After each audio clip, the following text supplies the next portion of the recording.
One Railroad, No Tracks. Story by Margaret Leis Hanna. Illustrations by Pamela Johnson. When you hear this sound, turn the page. Chapter 1. What kind of railroad? Brenda and her dad sat at a train crossing in Columbus, Ohio. 145 cars, said Brenda. The light stopped flashing. The crossing gate lifted.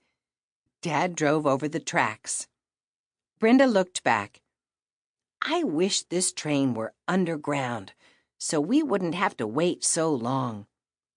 Did you know there was an underground railroad here? Dad asked. Those cars couldn't go underground, Brenda said. You mean subways. No, said Dad. One that slaves used. Sample complete. Ready to continue?